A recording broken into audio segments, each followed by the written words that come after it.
você também, para estudarmos juntos, pois o nosso crescimento é o sinônimo do seu sucesso. Rede Estudo.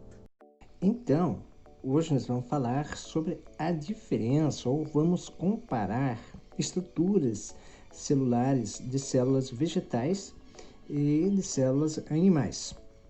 E uma das primeiras características que as células, principalmente as células vegetais, elas apresentam como ponto crucial na diferenciação das células vegetais e animais é que as células vegetais elas apresentam vácuolos.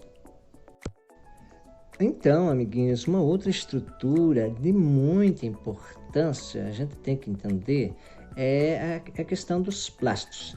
Então, os plastos, ou em algumas denominações, são ditas com o nome de plastídeos, e que essas estruturas são organelas que são encontradas em células vegetais, mas também é encontrada em algumas algas. Né?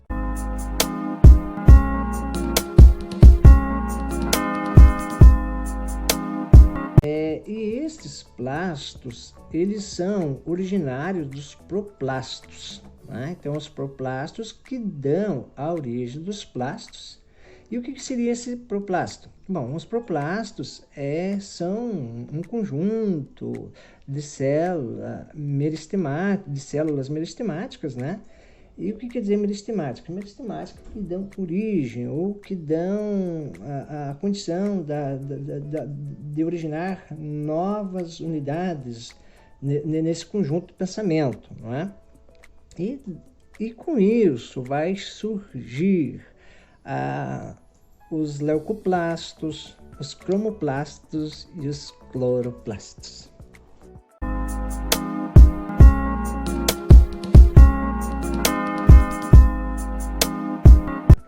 Então, os proplastos eles vão dar origem a outras três estruturas de fundamental importância, que seriam os leucoplastos, os cromoplastos e os cloroplastos.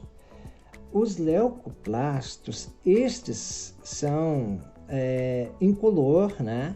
E que entram na questão da função do armazenamento de substâncias de reserva. Então, por isso que esses leucoplastos eles são de suma importância na hora da produção do amido, na hora da produção de reservas nutricionais que todo cereal apresenta. Então, esses leucoplastos são encontrados em células, principalmente em células embrionárias, e que geralmente esses órgãos eles não recebem luz, né? Então, leucoplastos, produção de amido, produção de substâncias de reserva.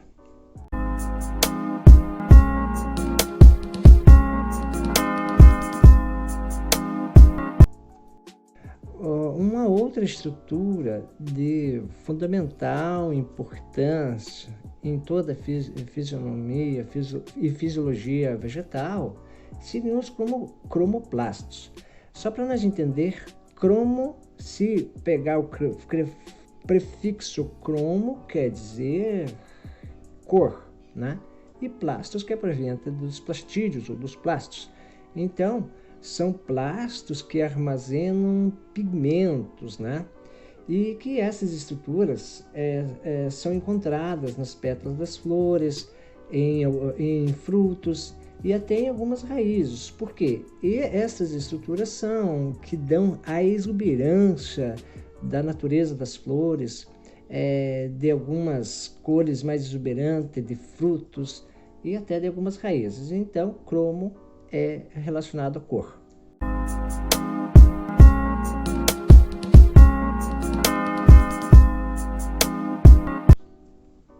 E uma outra estrutura de fundamental importância para os vegetais, para as plantas e assim por diante, seria o cloroplastos. Esse cloroplastos também é proveniente das células meristemáticas originárias do proplasto, tá?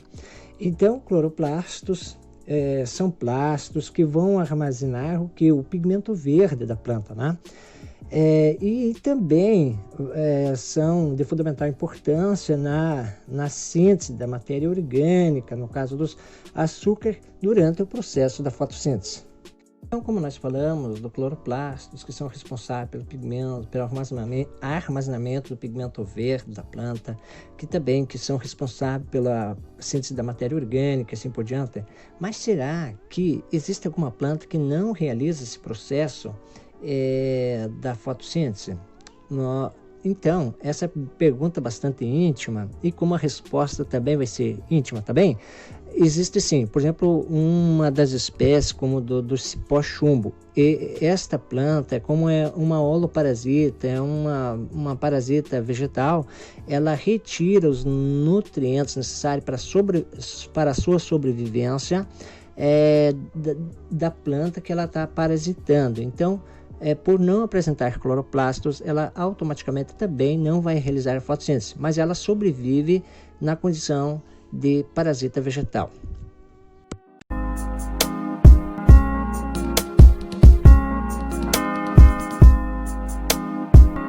Comparando as estruturas das células vegetais das células animais, por exemplo, o vácuo central, ele está presente apenas em células vegetais e ausente nas células animais. Então, uma célula animal não vai apresentar esse vácuo central. Outra organela, os ribossomos. Aí sim, a célula animal apresenta os ribossomos, assim como a célula vegetal também apresenta os ribossomos. Então, os ribossomos estão presentes nas células vegetais, tanto nas células vegetais como animais. Retículo endoplasmático granuloso. Bom, essa estrutura está presente em células animal e também na célula vegetal. Então, tanto as células animais e vegetais vão apresentar um retículo endoplasmático granuloso.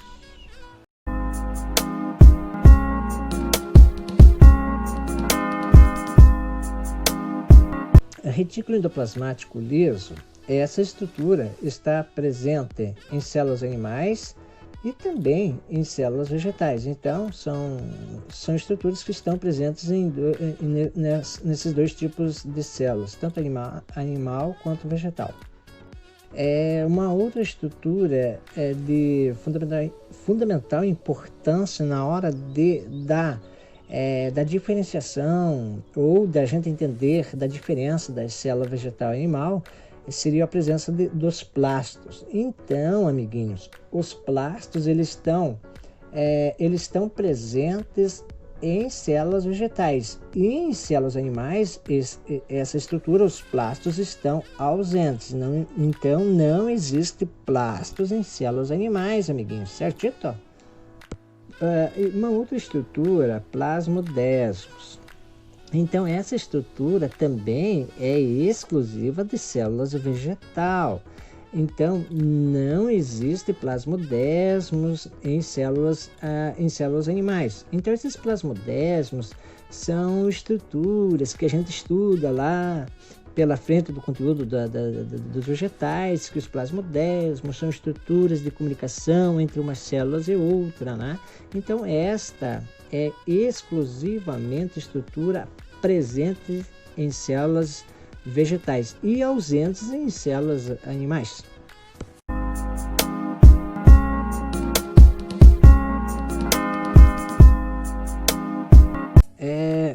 A outra estrutura também que está presente tanto em células vegetais quanto nas células animais são os peroxissomos. Então, essas estruturas estão presentes tanto em célula vegetal como animal. A outra estrutura de fundamental importância na hora da comparação das estruturas das células animais e vegetais seria a parede celular, porque quando a gente estuda lá as células dos vegetais apresentam parede celular. Então, amiguinhos, esse ponto é crucial na hora da classificação da célula vegetal animal, porque exclusivamente a parede celular é exclusiva da célula vegetal. Então, a célula animal ela não vai apresentar essa parede celular, certito? Uma outra estrutura que é considerada a casa de forças ou como se fosse uma usina da produção de energia, quando a gente estuda também nas estruturas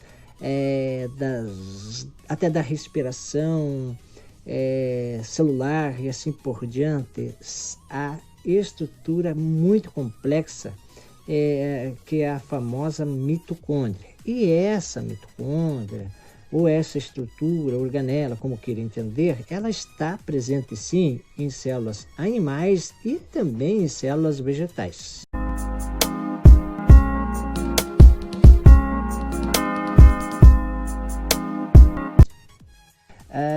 A estrutura, membrana plasmática, essa sim também está presente em células vegetais e em células animais, não é? Então, nos dois pontos ela está presente, na vegetal e na animal. Os lisossomos estão presentes nas estruturas de células animais e vegetais. E também vamos englobar também o complexo golgiense. Este sim, tanto o complexo golgiense, os lisossomos estão presentes em células vegetais e em células animais. E uma outra estrutura que diferencia bastante das células vegetais e animais seriam os centríolos. Os centríolos eles estão presentes nas células animais, mas estão ausentes em células vegetais. Então esses centríolos eles são citoesqueletos, e que esses citoesqueletos vão formar os microtúbulos, filamentos intermediários ou filamentos de actina. Por exemplo, os microtúbulos que são formados da proteína tubulina e que vão envolver, por exemplo, nas estruturas dos flagelos, dos cílios. Só lembrando, gente, os cílios e os flagelos são estruturas de locomoção de alguns micro-organismos, certito? Por exemplo, o espermatozoide, ele tem o quê? Ele tem os flagelos. Esse flagelo ele é formado do quê? De uma proteína. E qual proteína seria essa?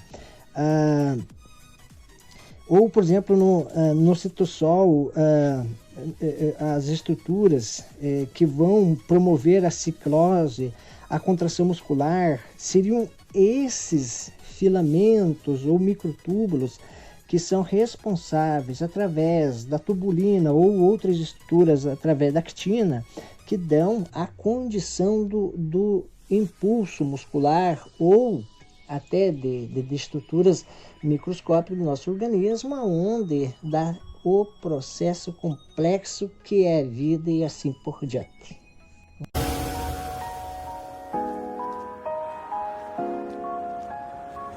Vamos analisar uma questão da UDESC, que diz o seguinte: assinale a alternativa incorreta a respeito das características gerais dos vírus.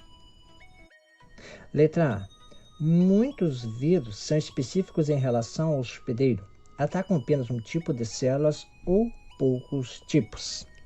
B. Os vírus são considerados parasitos intracelulares obrigatórios, pois são capazes de se multiplicar apenas no interior de células hospedeiras. Letra C. Um vírus é um organismo acelular constituído basicamente por um capsídeo proteico e por moléculas de DNA e RNA. Letra D. Infecção viral consiste na penetração do vírus no interior da célula hospedeira.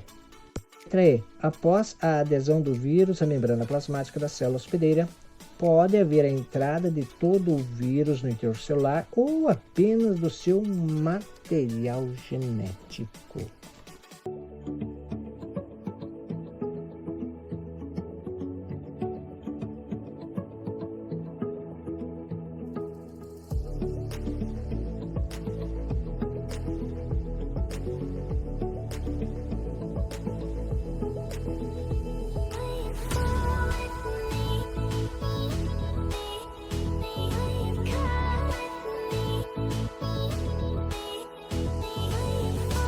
Como essa questão está pedindo a alternativa incorreta, vamos bem rapidito falar as corretas. A letra E, ela diz, após a adesão do vírus à membrana plasmática da célula hospedeira, pode haver entrada de todo o vírus no interior do celular ou apenas do seu material genético. Sim, essa é uma opção, letra E, correta. Então, automaticamente não vai ser essa incorreta. A letra D, infecção viral consiste na penetração do vírus no interior das células hospedeiras. É o básico, gente, então não tem nem discussão, não tem do que achar exótico essa informação, exatamente é isso, é o básico do entendimento da questão do vírus e a célula. A letra B, os vírus são considerados parasitas intracelulares obrigatórios, pois são capazes de se multiplicar apenas no interior de células hospedeiras. Sim, porque os vírus são acelulares, quer dizer que eles vão usar as estruturas das células a seu favor, então automaticamente eles são parasitas intracelulares, quer dizer, eles têm que entrar dentro das células, se alojar dentro das células, então, portanto, eles são obrigatórios. Fora das células, eles não são estruturas vivas, até porque está justificativa que são acelulares. Então, é uma opção correta, a letra B também. A letra A diz, muitos vírus são específicos em relação ao hospedeiro, atacam apenas um tipo de células ou poucos tipos. Claro que exatamente, é o básico, também não é uma questão exótica, porque existe vírus específico que vão atacar organismos específicos que vão estar especificados de acordo com suas características e assim por diante. Então, a letra A também é uma opção correta. Agora sim, estamos na questão correta, que é para dizer qual é a opção incorreta.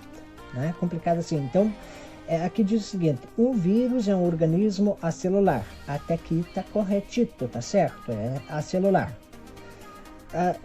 Na sequência diz, constituído basicamente por um capsídeo proteico e por moléculas de DNA e RNA. Aqui que está o crucial da resposta incorreta. Por quê? Porque quando o DNA apresenta DNA, ele não vai apresentar o RNA. Então, portanto, o miolo da situação que está dizendo que essa opção C é incorreta é que diz ali na informação do questionamento que apresenta moléculas de DNA e RNA, e não, ele apresenta DNA ou RNA separadamente, não apresenta os dois em conjunto. E a letra E, em questão, quando você estuda lá raciocínio lógico, ele é conjunção, ele é junta, então a resposta incorreta está na letra C.